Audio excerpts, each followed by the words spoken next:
Hi, it's Terry Stevenson with the Builderall team, back again with another training video in the Pixel Perfect Tips series.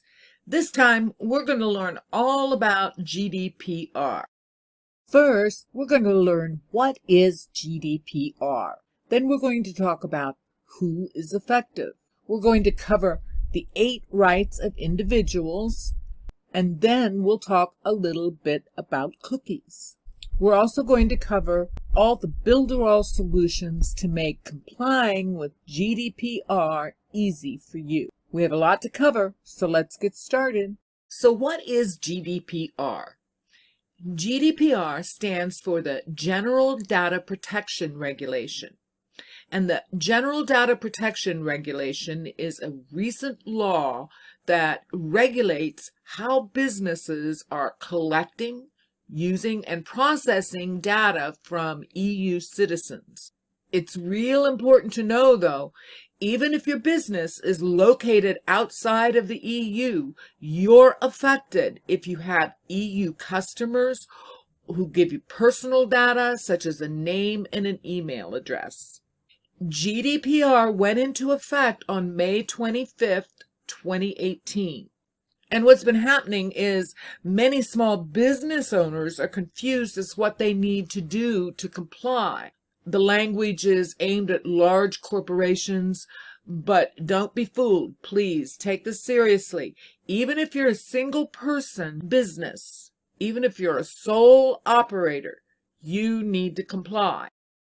Now, I want to be clear, I am not a legal professional. I'm not a paralegal. I've never worked for an attorney. I really have no expertise in the legal profession. So this is my disclaimer. This is not legal advice. The information I'm sharing with you today is the result of my research on the current status as of 2019 on the regulations that affect GDPR. The privacy issue is certainly a current topic and is in somewhat of a fluid state. So this is meant to just give you an overview of what I know now of the current state of regulations. Please keep in mind, this is a fluid situation because it is changing in the world. Our relationship with privacy issues and how we conduct ourselves on the internet. So it's going to be very important for you to remain alert and have a basic understanding of what Builderall's responsibilities are and what our responsibilities are. So let's get started now. Let's begin with an understanding of what countries are actually part of the EU, the European Union. Builderall is a global company, so you can see how it directly impacts Builderall as a company and how we conduct ourselves within the Builderall community. The European Union, the EU, is comprised of these countries here currently. We have Austria, Belgium, Bulgaria, Croatia, Cyprus, the Czech Republic, Denmark, Estonia, Finland, France, Germany, Greece, Hungary, Ireland, Italy, Latvia, Lithuania, Luxembourg, Malta, Netherlands, Poland, Portugal, Romania, Slovakia, Slovenia, Spain, and Sweden. Now, the United Kingdom is scheduled to leave the European Union in 2019. It's right there in the front of our news currently. But the UK did grant royal assent to the Data Protection Act of 2018, which contains the equivalent regulations and protections. So if you might as well say this applies to the United Kingdom as well. And be aware, U.S. citizens and the American Bar Association published in 2018 last year that yes, the GDPR applies extraterritorially.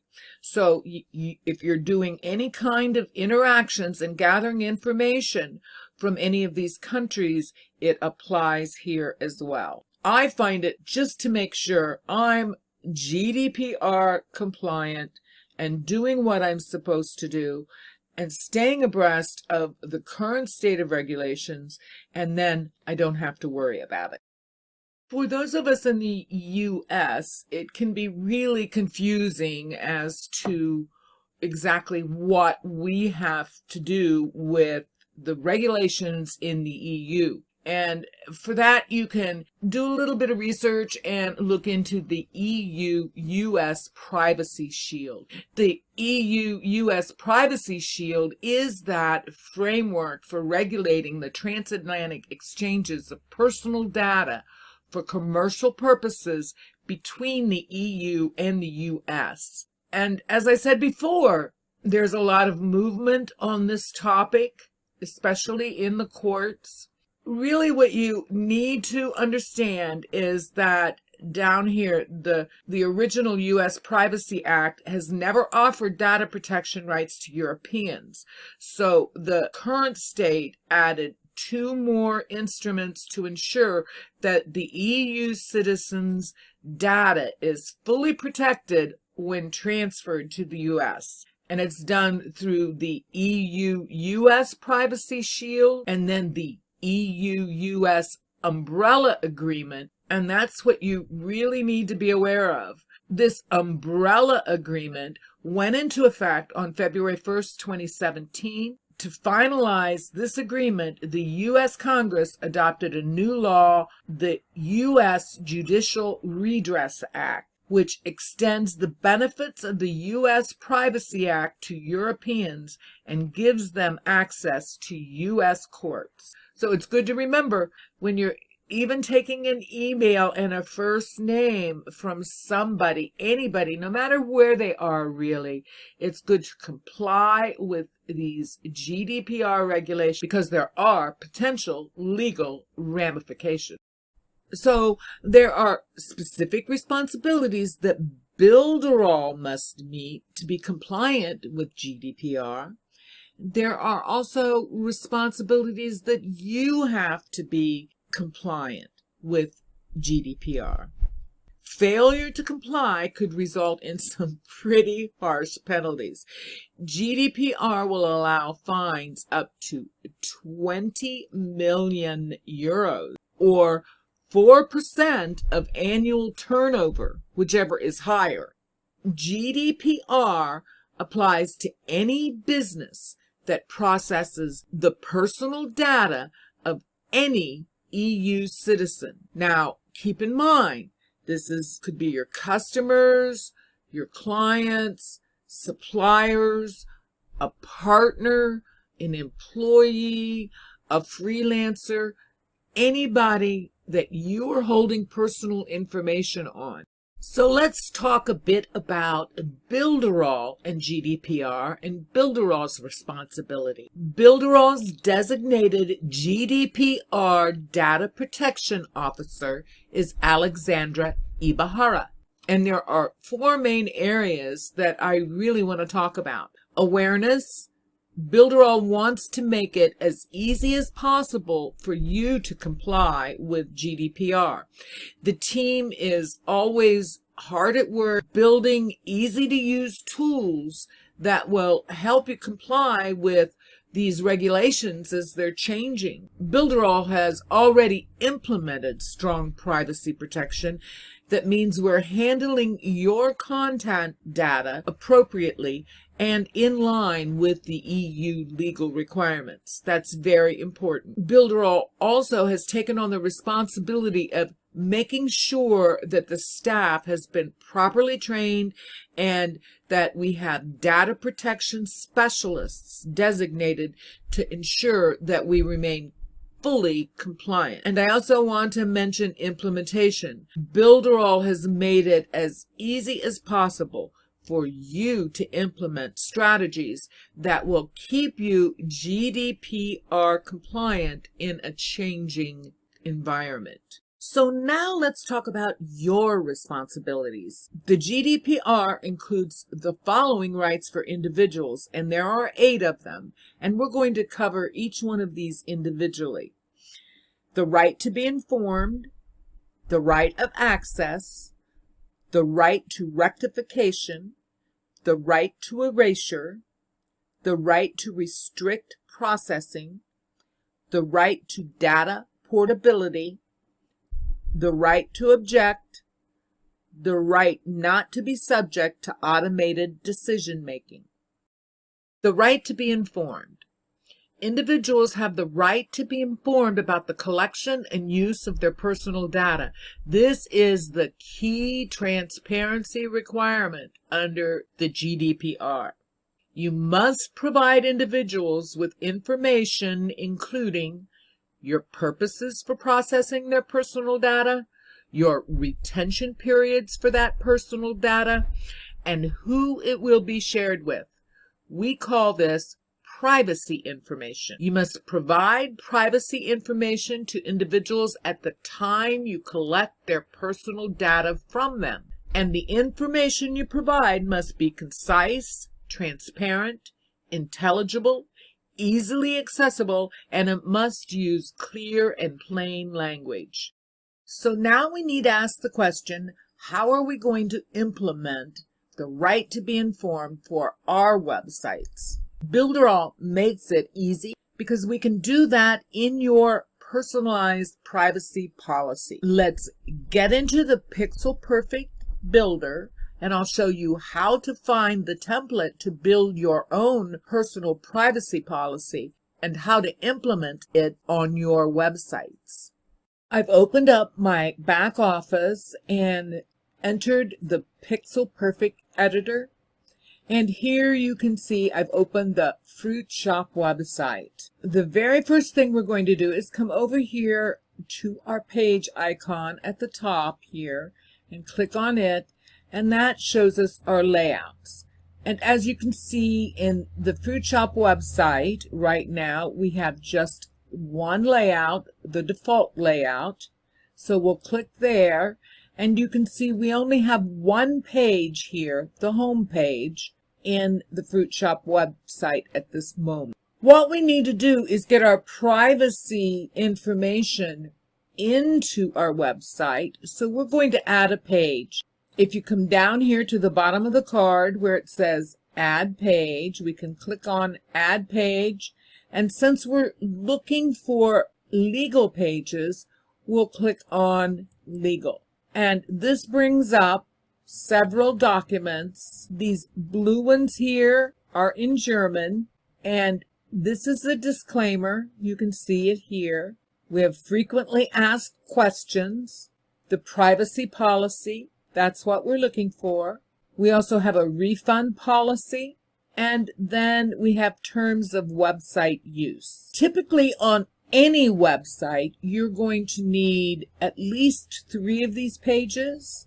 You're going to need the terms of website use down here, privacy policy, and also a disclaimer. Those 3 pages may be enough to suffice for a lot of websites, but if you are conducting commerce, you are going to want to add the refund policy. And certainly, if you find you're getting repetitive questions or just need to provide your visitors with more information about specific things on your website, you'll want to add the frequently asked questions page as well. To add these pages, it's very easy. Let's start with the privacy policy, since that's what we're talking about, and we select it.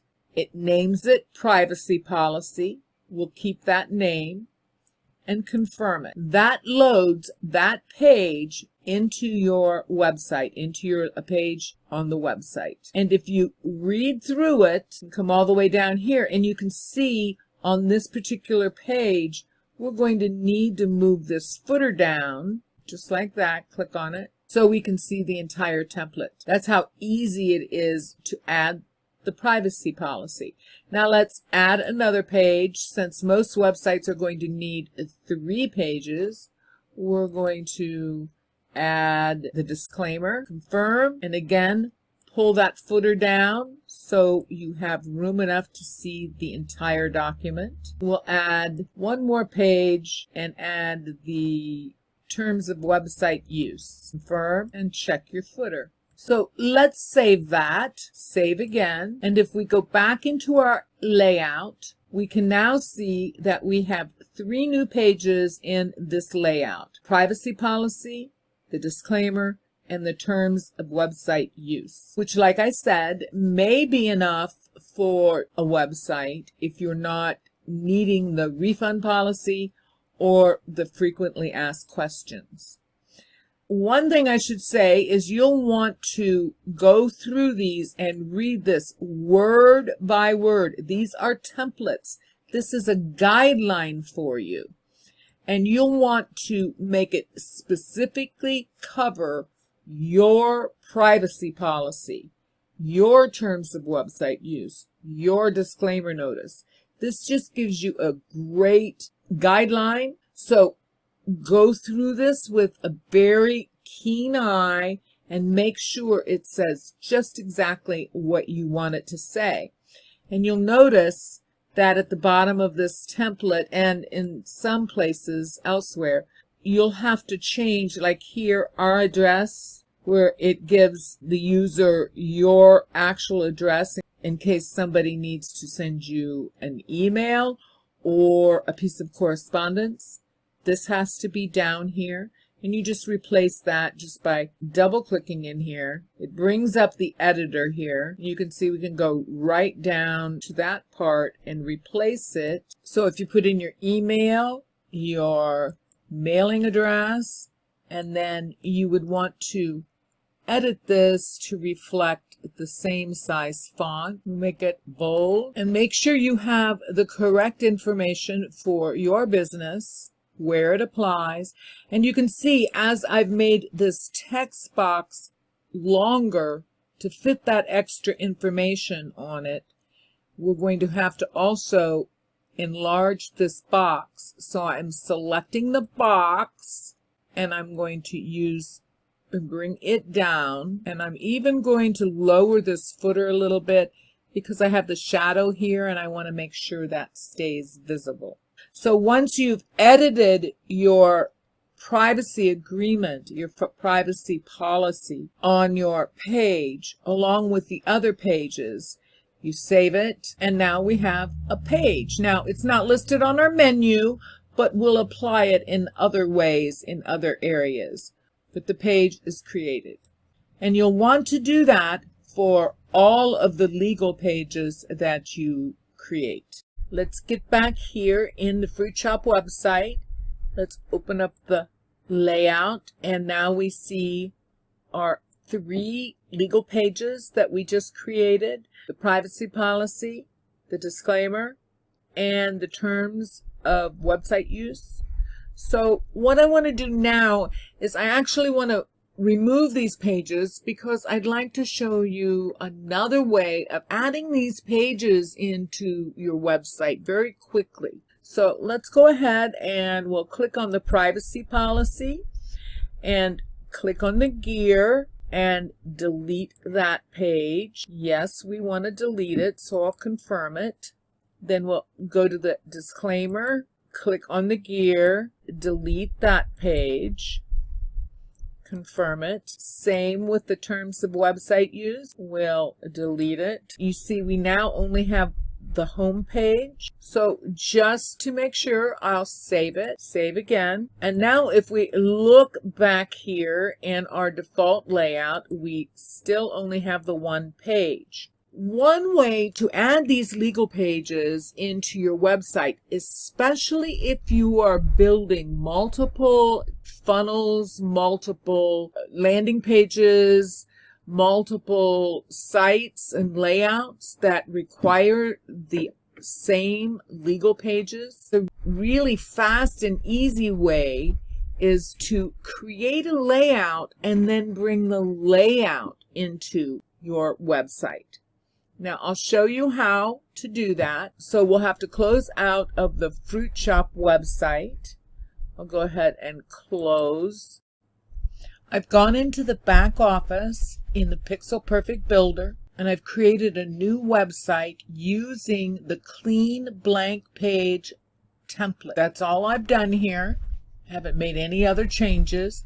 And if you go into the layout itself and open it up, you can see we only have the one page right here. What I'm going to do, I'm going to show you how I would use this layout option if I were creating the legal pages for the Fruit Shop website. So the first thing I'm going to do is I'm going to change the color of the header here to the same color as the one in the Fruit Shop website. I'm going to right click on it, go to Appearance, into the header. I'm going to choose Edge to Edge color, and I'm going to choose that fire brick red. I pasted that hex code onto my clipboard. I'm going to save that color because I'm going to use it again in the footer. So I'll save it. Right there it is. Click OK, and we have the header in our fire brick red. I'll come back down here to the footer and do the same for the footer. Go to Appearance, go to Footer, click the Edge to Edge option, come down here to Color, choose that fire brick red, click OK. Now for the header, I'll also make it a little longer, a little wider. And now we'll add a logo, the Fruit Shop logo up here.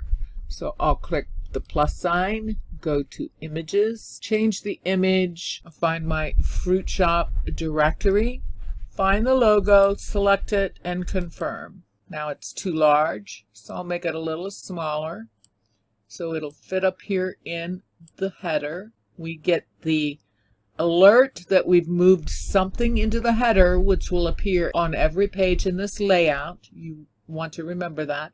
And I'm going to also activate my ruler because I want to make sure this logo stays within the boundaries of the page. So I'll position that now.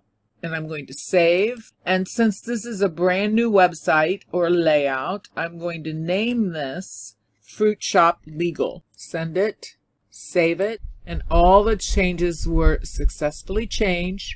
So now we have a layout that has the same header and footer color as our Fruit Shop website with one page in it. So I'll come down here and add a banner. We always want to add a banner. So I'm going to put that banner right in there. Make sure it's snug up against the header.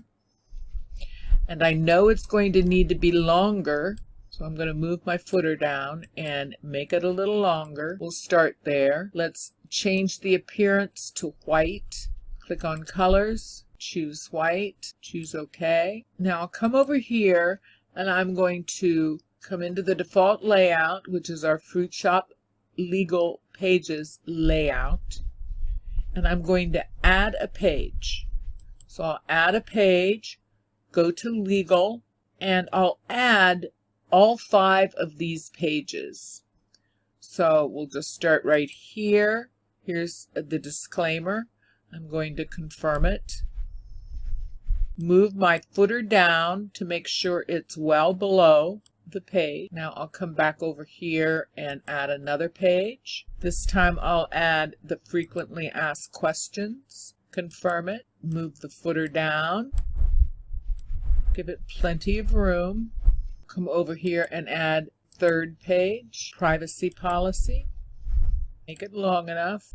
We'll come back and add another page to the layout. We have these 3 pages. Add the 4th page. That's our refund policy. Confirm it. And then we'll come back in and add our 5th and final legal page, terms of website use. Make sure it's long enough. Bring it down a bit more. So now let's go back in and you can see we have all 5 of our legal pages in this layout plus a home page. While I'm here, I'm going to come back to the layout, the home page. I'm going to put as a reminder here in the title, Fruit Shop Legal Pages. Save that, and of course, every time I save on this, what we call the little save, we're going to come over here and save on the big save. And that saves all of those pages and changes we just made. You can click out of that. Now, as you can see, when we go through this layout, we have all of our legal pages, and you'll want to, as you go through here, adjust any of the language, any of the wording, make it fit your website. For example, see here is a button, see our products. That would need to be moved over if you want to put a button in there if you have products on the website.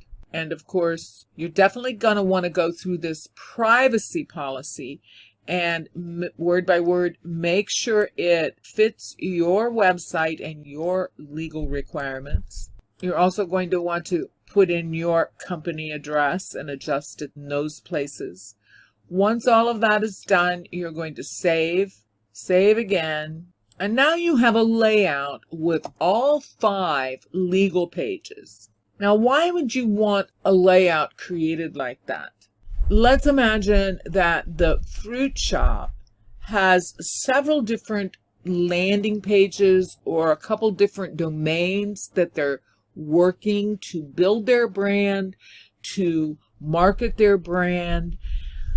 You can pull this layout into each one of those domains and websites and use the same one as long as it pertains to the same business. So now we have a standardized set of privacy policy and legal pages.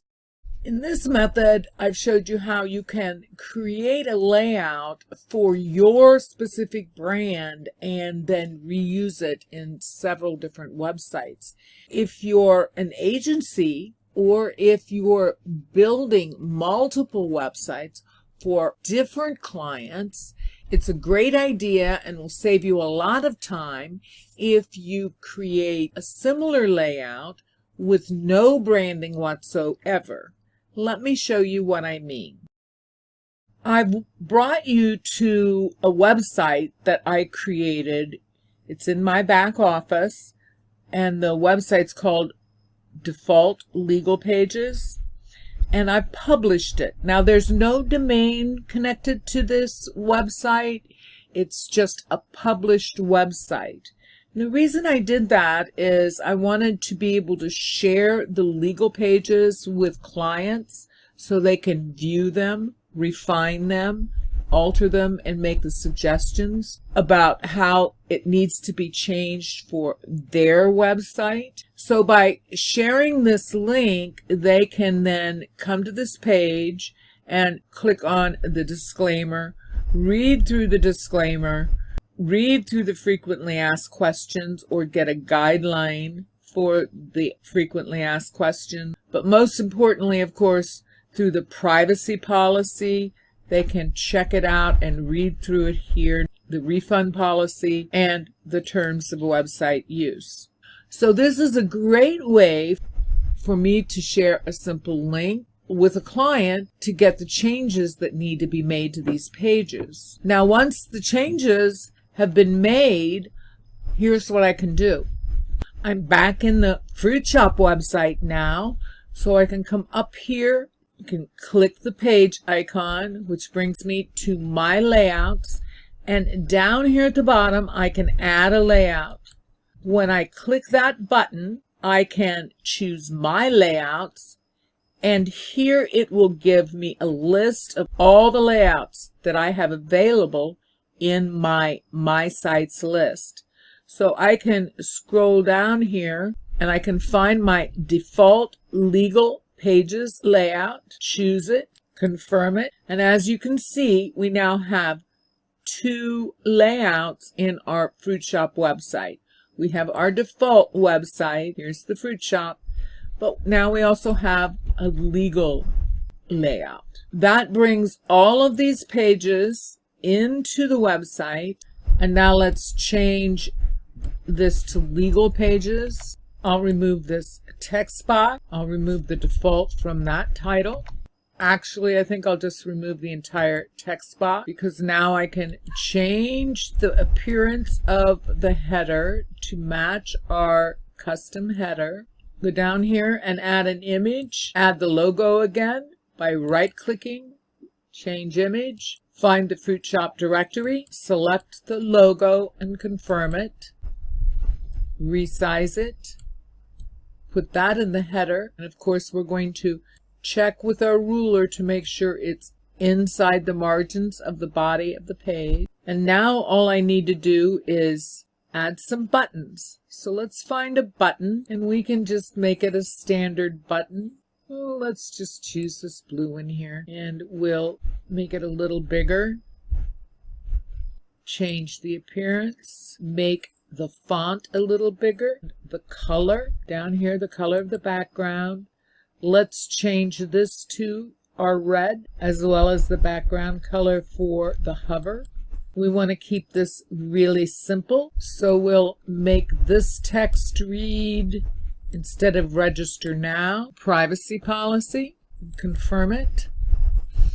Now we need 4 more buttons, so I'm going to select it, right click and duplicate it. I can duplicate it that way, or I can copy it. So if I use the quick keys Control C, if you're on a Mac it's Command C, and then I'm going to paste it 3 more times, Control V, or if you're on a Mac it would be Command V. Those quick keys can save you lots of time, so try to remember them. I'll space these out a bit. Got 5 buttons now, and you'll want to align them up properly. Let's put a ruler on and make sure we have a line set to make it easy. Those snap to guides make it really easy to get yourself aligned properly very quickly. So now let's set the text on our buttons. We'll have the privacy policy. We need one to be disclaimer. We need a terms of website use, confirm, right click, text. We need a refund policy, confirm, right click on the button, choose text. And we also need an FAQ page, confirm. So now we have a page that has buttons that will lead to each of these pages. All we have to do is configure them. So I will right click, choose action. We're going to go to a page on the website, and I can select privacy policy and OK. Right click on the disclaimer button and go to action, choose page, and then choose the disclaimer page. OK. Terms of website use, action, page, terms of website use. OK. Right click, action, page, refund policy, click OK. And our last button, the FAQ, action, go up here to page, and we're going to choose that page, frequently asked questions. Choose OK. Let's save it, save again. Let's preview it. Let's make sure these buttons work. So click on the privacy policy, and it takes us to the privacy policy. So now let's come back here to the layout again, which is Home 1. And since we're here on this page, let's rename this page. And we'll call this page Legal Pages. Save it. Now let's go to preview and try the disclaimer, and it brings up the correct page. So we'll return to Legal Pages and we'll test the terms of website use. It brings up the correct page. Let's try the refund policy. Preview, refund policy. We've got the right page here. One more.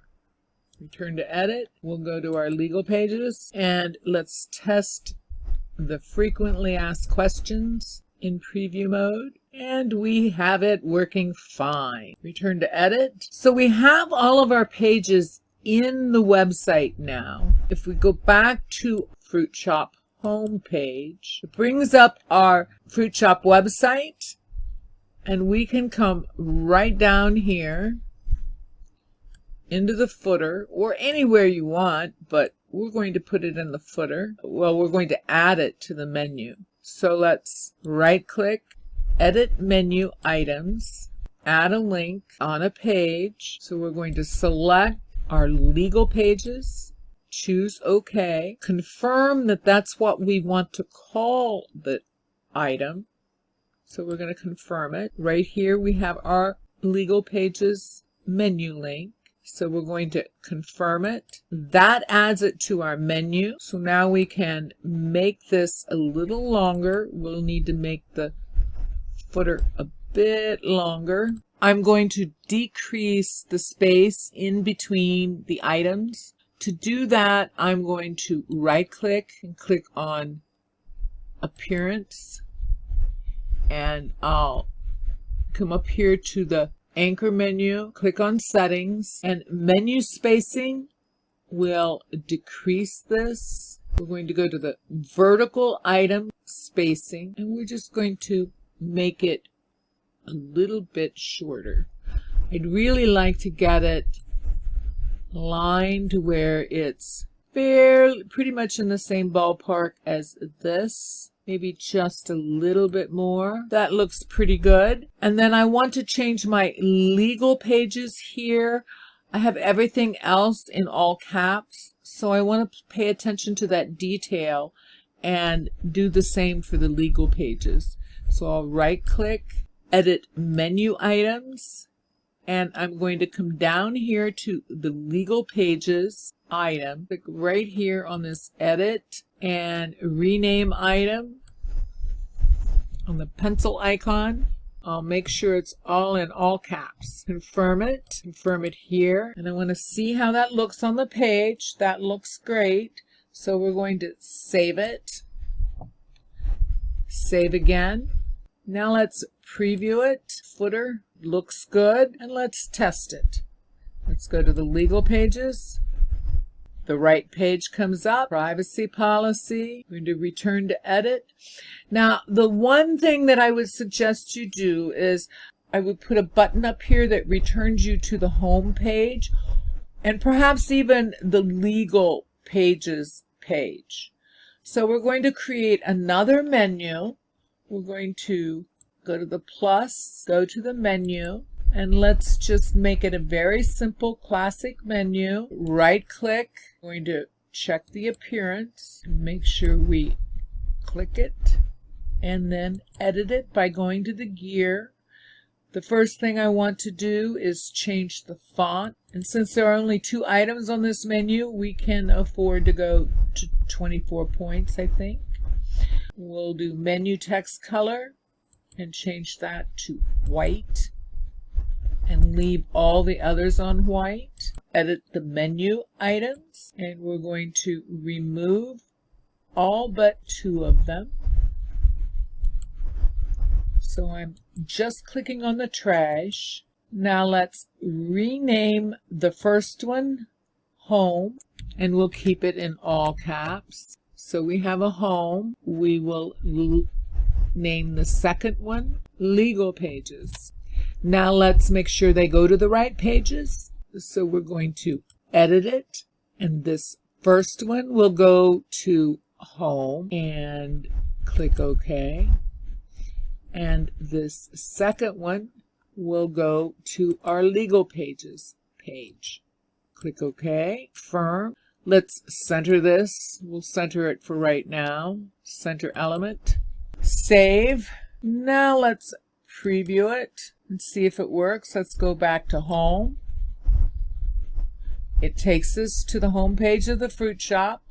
Let's scroll down here and head to the legal pages. We got the right page. We'll want to change the hover colors on these, and then menu text color, white, white on the hover, and white on the select. Okay, save. Now let's try to preview it. Good, it doesn't change when we hover on it. We click on terms of website use. It doesn't change. We've got the right page. Let's go back to legal pages and check the rest of those buttons. That works great. Back to legal pages, and frequently asked questions comes up just fine.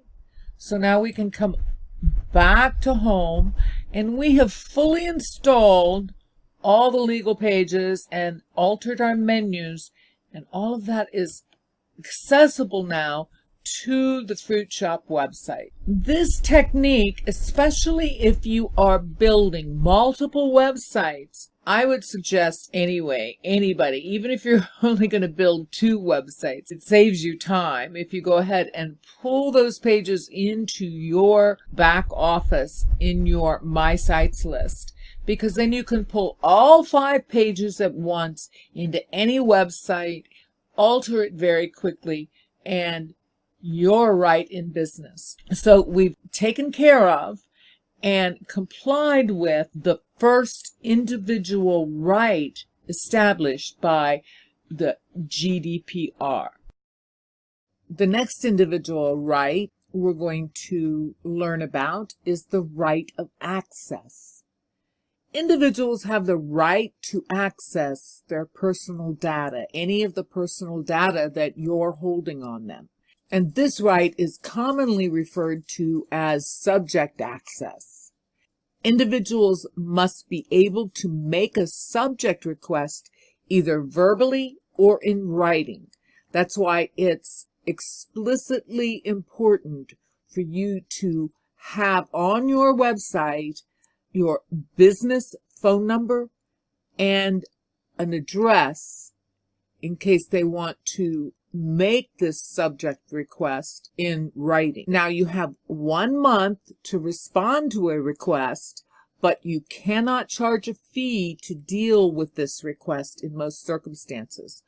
So we're going to talk about how to do this very easily. Although not directly a part of GDPR, now's a very good time to mention the CAN-SPAM Act of 2003.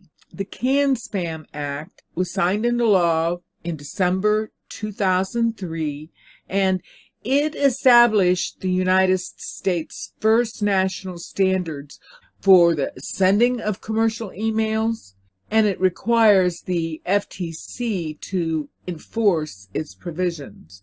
So if you really want to understand a little bit more about the CAN-SPAM Act, you can follow the link here, and it'll give you a lot more details about it. But it is closely related because it as well guards the information of the individual, and there are certain limitations about what you are legally allowed to do under law. So it's a very good idea to become familiar with it. So the next question is, how are we going to implement guaranteeing to our users their right of access? We have 2 primary ways we can do that. One is in your privacy policy. You can make certain that you include all the information required in your privacy policy. And we can also do that in your emails.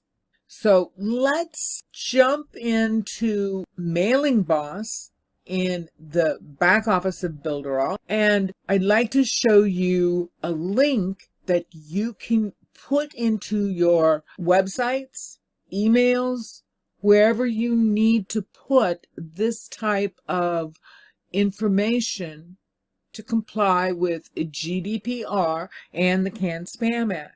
And Builderall, as usual, makes it very easy. I've opened up Mailing Boss, and we're going to come here to Lists. Click on Lists. And right here is our Fruit Shop list. Now remember, we created this Fruit Shop list when we were building the Fruit Shop website and installing an opt-in form. But it'll serve our purpose here. You can access the same information on any list. So this is my Fruit Shop list. I'm going to come over here to the overview, click on that, and you'll see a lot of tabs up here at the top.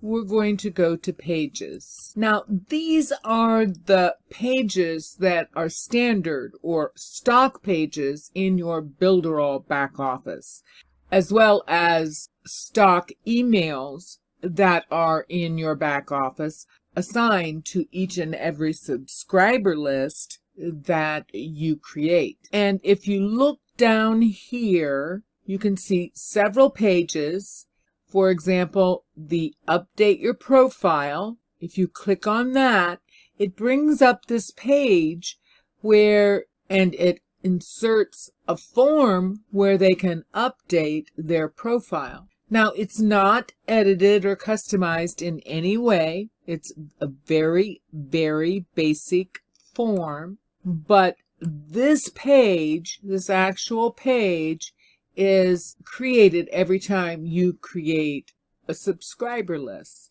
And you can edit it. You can see over here on the left, you have all of these choices of things you can insert to make it more appealing. You might put a header up here, so you click on it and drag it over. There we go.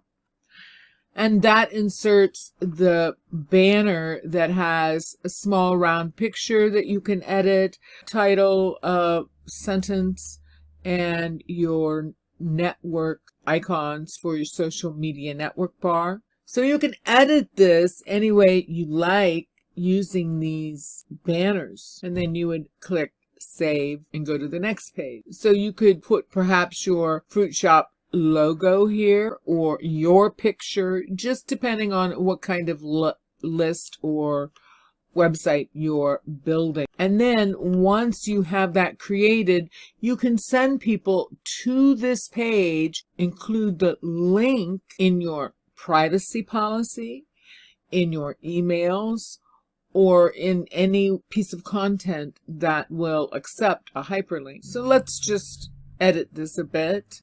And you can edit the page and makes little edits to the way the page looks, brand it to your brand, and then you're going to, of course, save and next. And it gives you the alert that your form has been successfully saved because you've made some changes. Let's go back and take a look at some of those other pages. Back here to the fruit shop, go to pages. When you take a look at this list, you can see we have other pages as well that we can insert into our privacy policy and other legal pages, as well as into emails. And these pages include a subscribe form. We have a pending subscribe page. We also have a page for subscription confirmed. So every time someone subscribes to your list, they go through this process and are sent to these pages.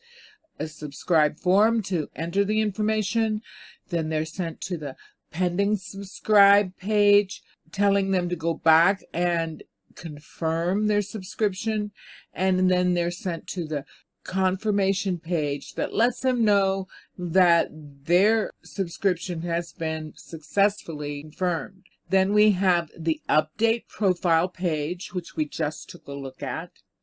We also have a page for an unsubscribe form. That's something you would probably most likely want to insert into your privacy policy or at the bottom of all of your emails. You also have an unsubscribe confirmation page and a subscription confirmed approval. If we move over here on the other side, we also have these different types of emails. We have the subscribe confirm email, and like the previous screen, you're given a very basic subscribe confirm email.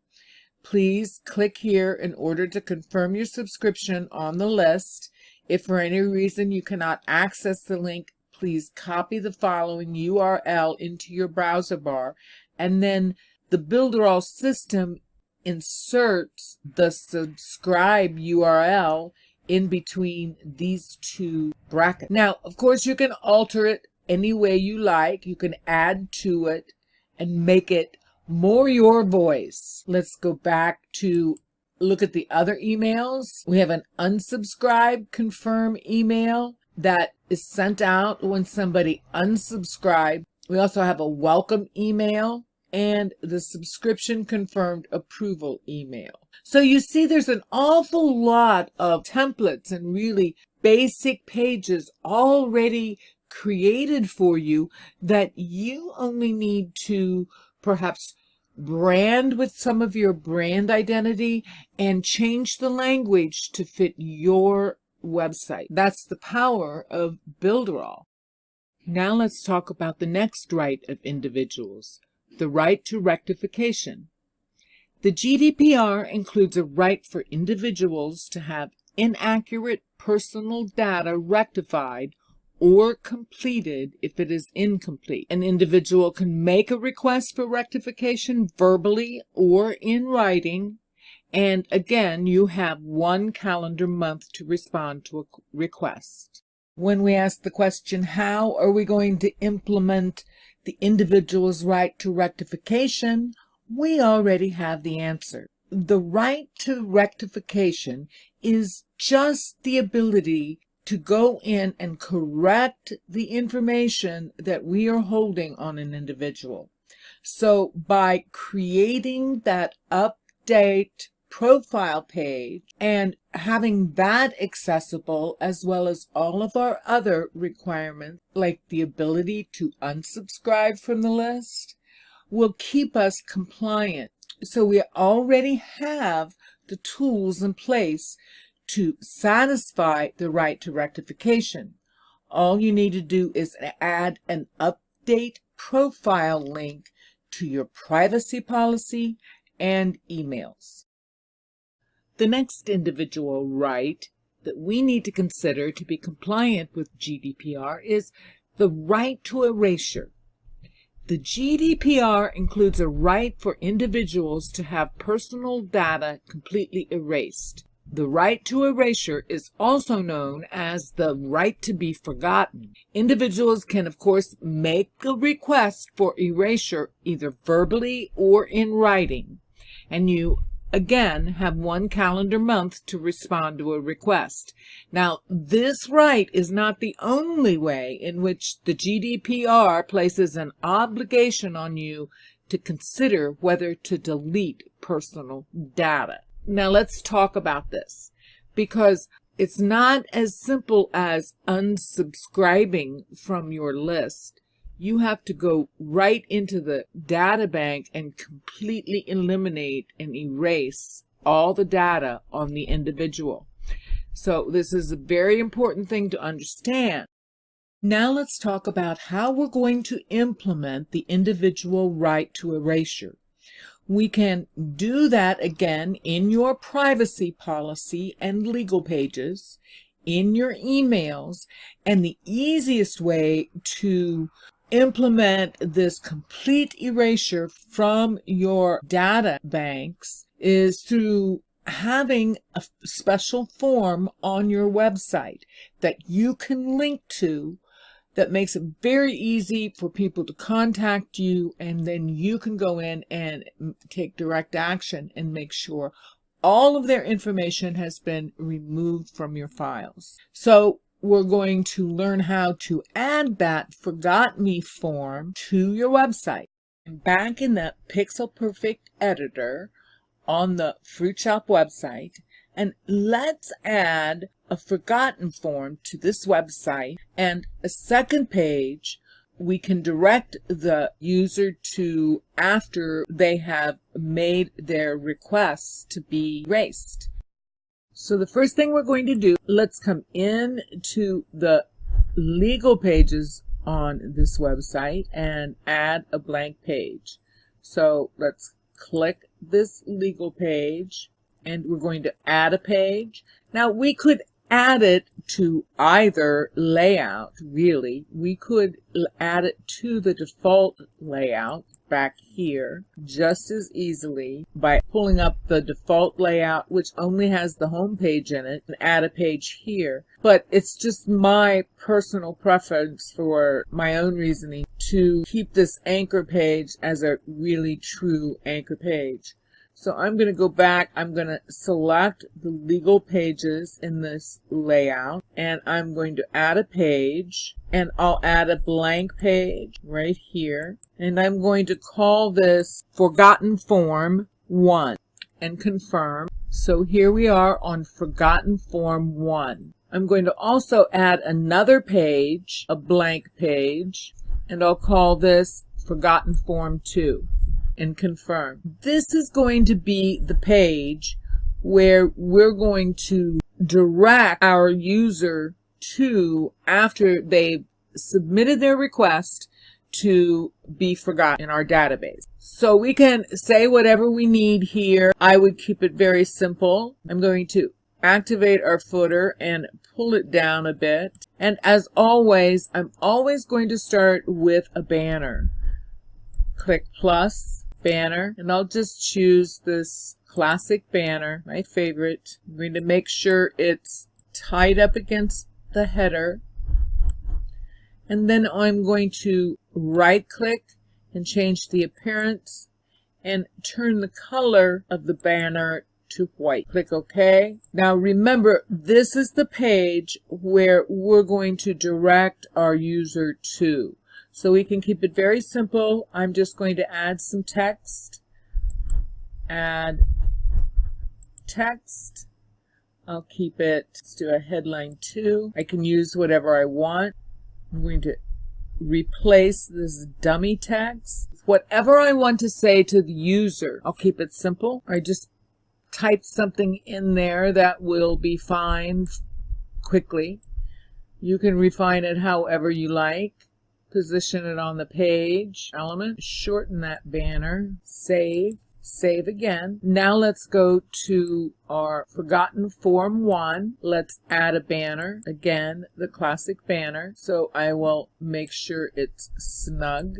Right click, change the appearance, white, and on. So here we are on the forgotten form 1 page we just made. We're going to come down here to the plus sign.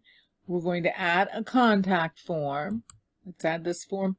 We'll add this form here. Close out of that. We need to configure our opt-in form to match the same kind of information that we're collecting on this website. And on the Fruit Shop website, we only had one contact form that was just collecting their email. It wasn't even collecting their first name or their last name, just the email alone. So the very first thing we're going to do is we're going to come in here and make this contact form appear the way we want in our branding. So let's right click and we're going to go to appearance. We're going to come down here and I'm going to rename this form the Forget Me form. Confirm it. I'm going to select it. And now we're going to go into the gear and edit the style. And we're going to come down here to the style of button. And the first thing I'm going to do is change that color. I could change it to our red or any other color. Click OK. I also want to keep the label color white. The background hover color will make our red. And the label color on the hover will leave white. I want to change the size of the button, scroll down and change the vertical size of the button, and I'm going to stretch it all the way across the form. And I also want to increase the font on the button that says, where it says send. I'm going to make it really easy for people to see. So let's also change the labels styles. That way we can make it very easy to see, and we'll make the font a little bigger, leave it at 20 maybe. So we'll come into the forms field style. I want to change the label colors on the text. I want to make it a little larger. That looks good. The background color will leave white. The placeholder color will leave white. The label color, let's make it darker. Now we also want to come in here and we want to remove some of these fields, because remember, we only need the information for the data that we are holding on this particular website, and it's just the email. So I'm going to right click and I'm going to edit the elements. Now, since the first name and last name both are things that I do not need, and they are sitting inside this box, you see the blue here? They're sitting inside that box. I can remove them just by clicking here and then clicking OK. So now we have on our form the email. We don't need a subject matter. So I'm going to remove this line, and it's up to you. If you want to leave a text field in case they want to leave a message, it's up to you. But I'm going to go ahead and just remove this. And you can see we've stripped this down entirely to just the email, and we're going to confirm it. So I can pull this down. I can add some text right above here, close out of that, and just give some simple directions. Just something simple. I just put in, enter the email address you are requesting to be erased from our files. We're going to save this and save again. Maybe I'll move this down a little bit to make it extremely clear. I'm going to add another piece of text. We'll add the big one here, center it. Just say the forget me form. This up here, center the element. We'll move this a little further up, center the element. Move our form up, center the element. We're looking fine here. So now we can save again. And we've created a page on our website. It will be sent directly to us, so we can purge it completely from our system. And how do we do that? We now have to take the form and configure it. So we're going to right-click, configure, and you have two options here. You have the default over here. We're not going to work with that over here. Right now, we're going to edit down here on the left-hand side. It brings up a card where you can put your email address, your verified email address for this website, and make sure it's an email that you check often, because if you get these alerts, you're going to want to take care of them within 30 days. Perhaps you've created and set up an email on your website at fruitshop.com that is just for administrative purposes like this.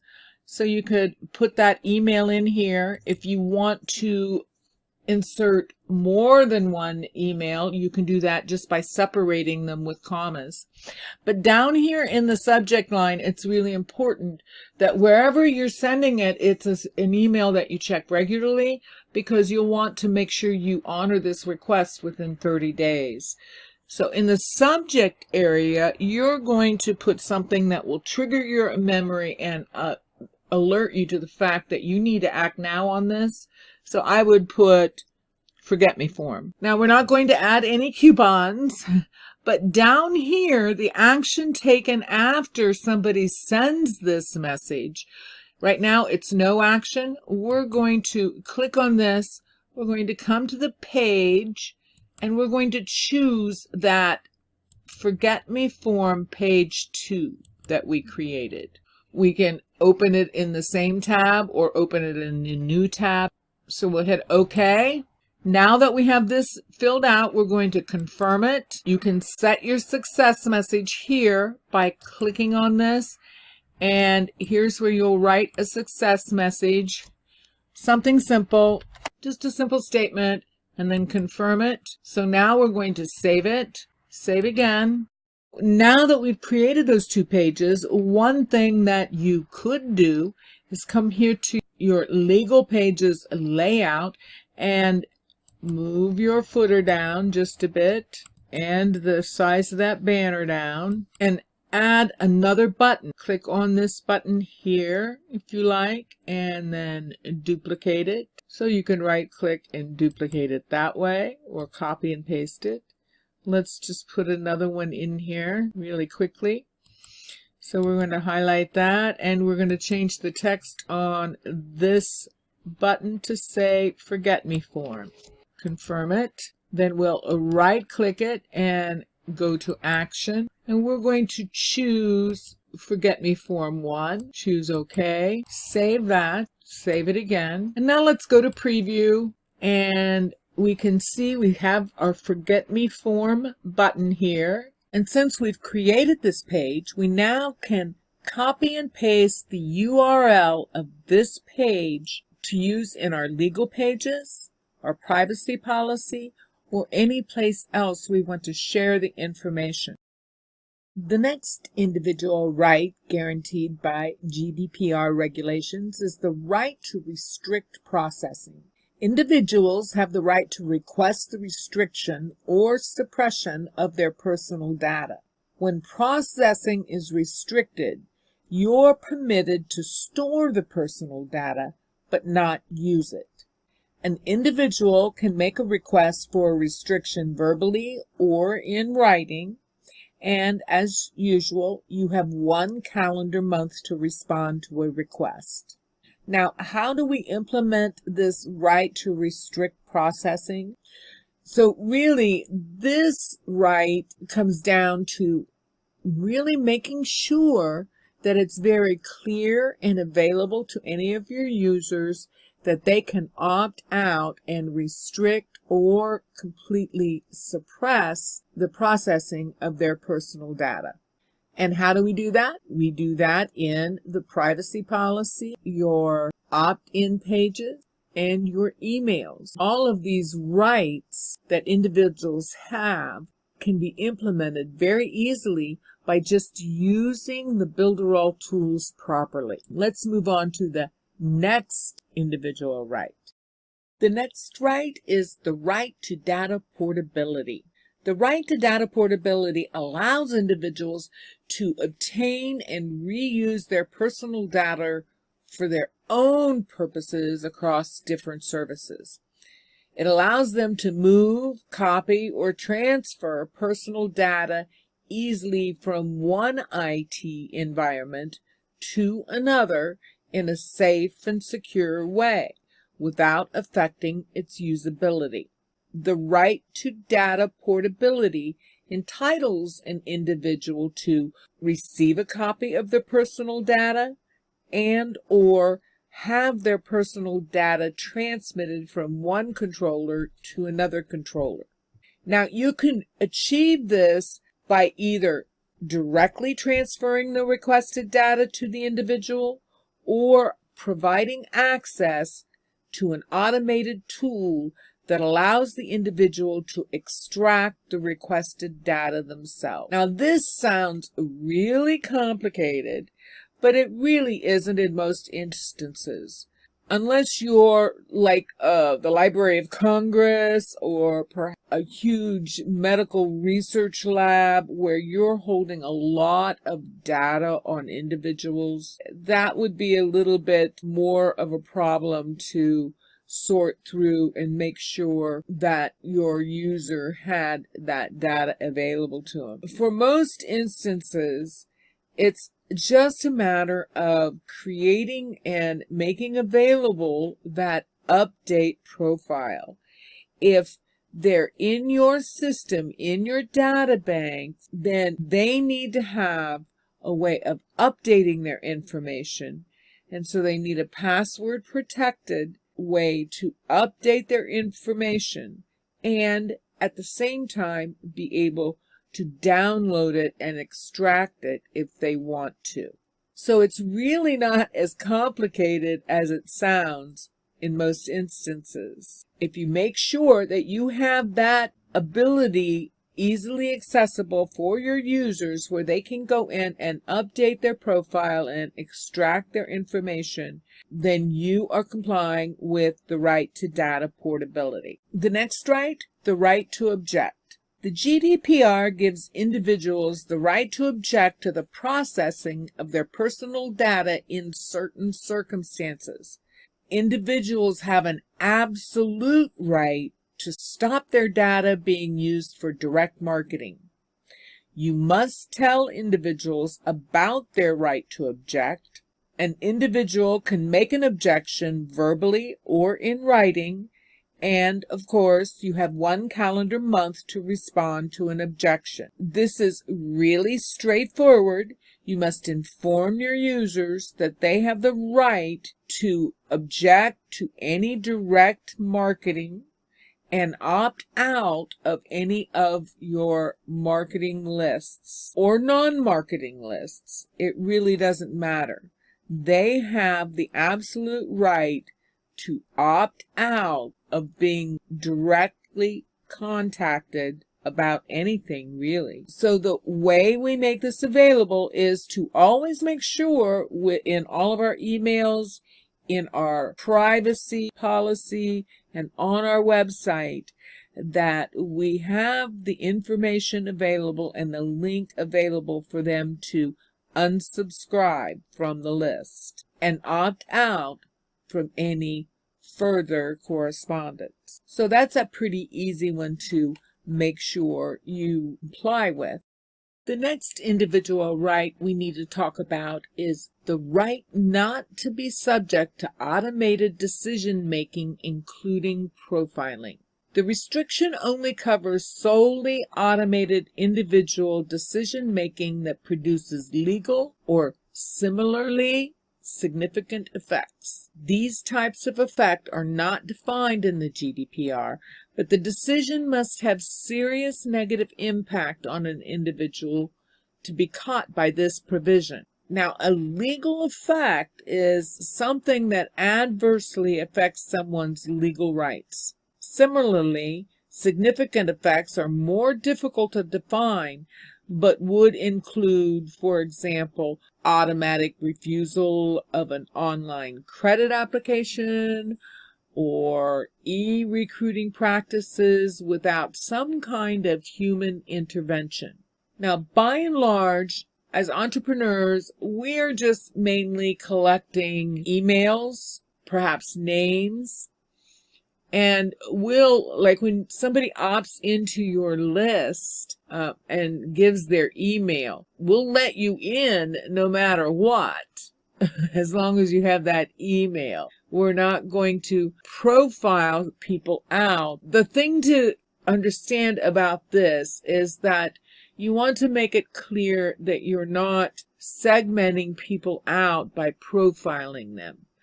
That means that even though you might be collecting the data about people, what state a person might be in, through an automated decision-making process, the automation won't automatically refuse anybody based on that information. For example, if somebody opts in from Texas, we're going to let them in. But we can't say we're not going to let you in this restricted area or give you this information if you come from Vermont. We can't do that. Even though we might have that information, those kinds of decisions must pass through a human intervention decision-making process. What that means is that through the process of gathering this information through an automated process, we can't exclude people based on segments of the information without human intervention. I hope that makes it kind of clear. It's not really as complicated as it sounds here, because for most of our purposes, we're offering opt-ins for email lists or perhaps specific offers, and we're not going to deny anybody, really, if they have a valid email. We're not going to deny somebody without there being a human intervention in the process. So now let's talk about chatbots. What about chatbots? A chatbot is a piece of software that conducts a conversation with a speaking voice or textual methods.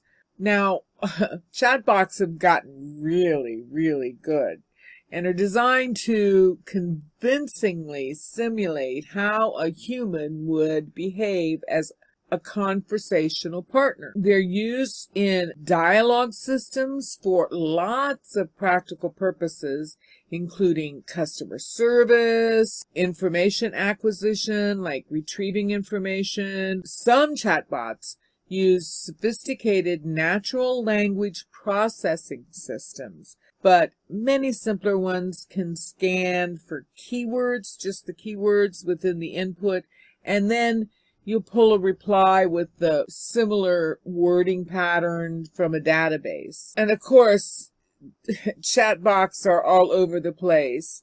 They're, accessed by our virtual assistants on our phones, devices, and computers, Google Assistant, Amazon Alexa, all the messaging apps such as Facebook Messenger or WeChat. These are all chatbots, and usually they're either conversational or commerce via chat. They're getting really, really smart now. If you want to learn a little bit more about chatbots, you definitely have to pay attention to all of the wonderful training that is done by Wasili and many other leaders that are really using chatbots with great success. But you need to be aware of the legal implications of gathering information and how that affects chatbots. The answer to the question, what about chatbots? Yes.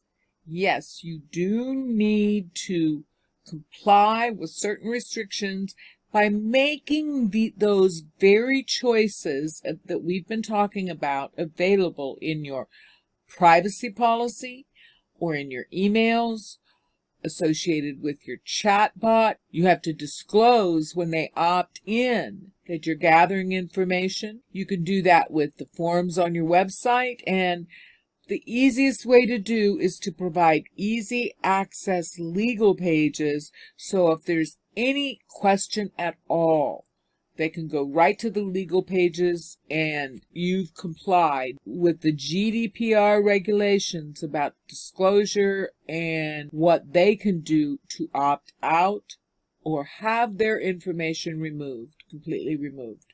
So this is all very important when you're dealing with chatbots. But it's also important as we move on to our next related subject. So now let's talk about cookies. And we're going to talk about web cookies or internet cookies, browser cookies. There's just all kinds of names, HTTP cookie. And what this is just a small piece of data sent from a website and stored on the user's computer by the user's web browser. And they can be used for all kinds of things, like logging in, recording which pages were visited in the past. They can remember field names, passwords. They're really important on today's internet. Perhaps most importantly, authentication cookies are the most common method used by web servers to know whether the user is logged in or not, which account they're logged in with, and all kinds of other useful data. There's tracking cookies, third-party tracking cookies that always bring up these potential privacy concerns. So you also have to have a very clear cookie policy. And you most definitely have to inform always that you're using cookies on the website. So although cookies are not really technically part of GDPR, they are regulated, and you must inform people that you are using cookies on your site and for what reasons you're using cookies. And you want to make sure you are compliant, because don't forget, when you're affiliate marketing and sharing the Builderall platform as an affiliate, you want that cookie on the users that visit your website, because that's what tells Builderall that that person came to Builderall through your efforts. So you're the one that's going to get paid. So it's very important to make sure that you're complying with GDPR and the disclaim that you are using cookies on your website. So now let's head back to the Builderall back office into the Pixel Perfect website and customize your cookie policy configure the language for global users, and customize a pop-up that will cover your GDPR compliance stipulations. Well, this has been a very long training, but it's an important training because you need to be informed about the very fluid and changing regulations for GDPR. We learned what is GDPR. We learned who is effective and what countries are part of the European Union. We learned about the 8 rights of individuals and explicitly learned how to implement a strategy that protects us and complies with the GDPR regulations. We learned the same about cookies on our websites, and we finished off by taking a quick tour and an overview of the Builderall solutions in the back office that makes complying with GDPR easy. I really appreciate that you've sat through this long training, but it was an important one and there's a lot of information to cover. I hope you learned some valuable information and gained some strategies about how to use some of the tools that we have in the amazing Builderall platform to keep you compliant with GDPR in the years to come. So I look forward to seeing you in the community and in the next training video soon.